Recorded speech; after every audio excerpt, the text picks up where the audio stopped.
ലോകത്തെ ഒന്നാകെ ആശങ്കയിലാഴ്ത്തിക്കൊണ്ട് ഇറാനെതിരെ കടുത്ത ആക്രമണം അഴിച്ചുവിട്ടിരിക്കുകയാണ് ഇസ്രയേൽ. ഇറാന്റെ ആണവ നിലയങ്ങളെയും സൈനിക കേന്ദ്രങ്ങളെയും ലക്ഷ്യം വെച്ചായിരുന്നു ഇസ്രയേലിന്റെ ആക്രമണം.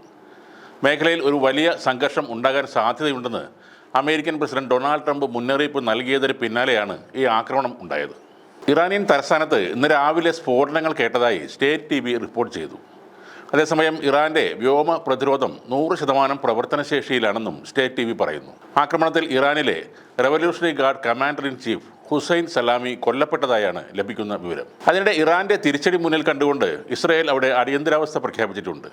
ഓപ്പറേഷനെ തുടർന്ന് ടെഹ്റാനിൽ നിന്ന് തിരിച്ചടി പ്രതീക്ഷിക്കുന്നുണ്ട് എന്ന് പ്രതിരോധ മന്ത്രി ഇസ്രായേൽ കാറ്റ്സ് പറഞ്ഞു. ഇറാനെതിരെ ഇസ്രായേൽ ഭരണകൂടം നടത്തിയ ഈ മുൻകരുതൽ ആക്രമണത്തെ തുടർന്ന് ഇസ്രായേലിനും അതിലെ സാധാരണക്കാർക്കും നേരെ സമീപ ഭാവിയിൽ ഒരു മിസൈലോ ഡ്രോൺ ആക്രമണമോ പ്രതീക്ഷിക്കുന്നു എന്നാണ് കാറ്റ്സ് പറഞ്ഞത്. അതേസമയം ഇറാനെതിരായ ഇസ്രായേൽ ആക്രമണങ്ങളിൽ അമേരിക്കൻ പങ്കാളിത്തം ഉണ്ടായിരുന്നില്ല എന്ന് ഉദ്യോഗസ്ഥർ പറയുന്നു. ഇന്ന് രാത്രി ഇറാനെതിരെ ഇസ്രായേൽ ഏകപക്ഷീയമായ നടപടി സ്വീകരിച്ചു.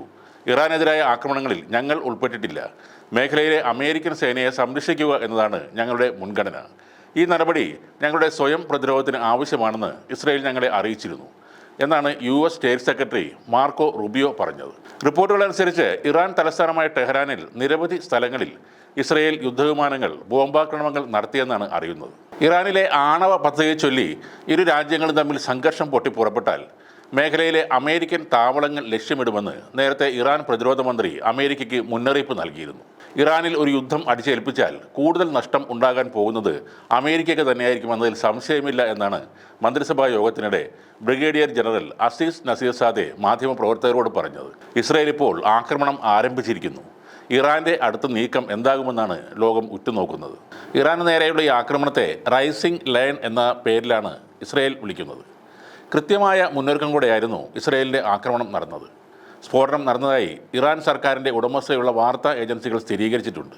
ഇസ്രായേൽ പ്രതിരോധ സേനയുടെ വക്താവ് എഫി ഡെഫ്രിൻ ഈ ആക്രമണത്തെക്കുറിച്ച് വിശദീകരിക്കുന്ന ഒരു വീഡിയോയും ഇപ്പോൾ ഇസ്രായേൽ പുറത്തുവിട്ടിട്ടുണ്ട്. ആക്രമണത്തിൽ ഇറാന്റെ മുതിർന്ന സൈനിക ഉദ്യോഗസ്ഥർ കൊല്ലപ്പെട്ടെന്നാണ് ഇസ്രായേൽ മാധ്യമങ്ങൾ പറയുന്നത്. എന്നാൽ ഇറാൻ ഈ കാര്യം ഇതുവരെ സ്ഥിരീകരിച്ചിട്ടുമില്ല.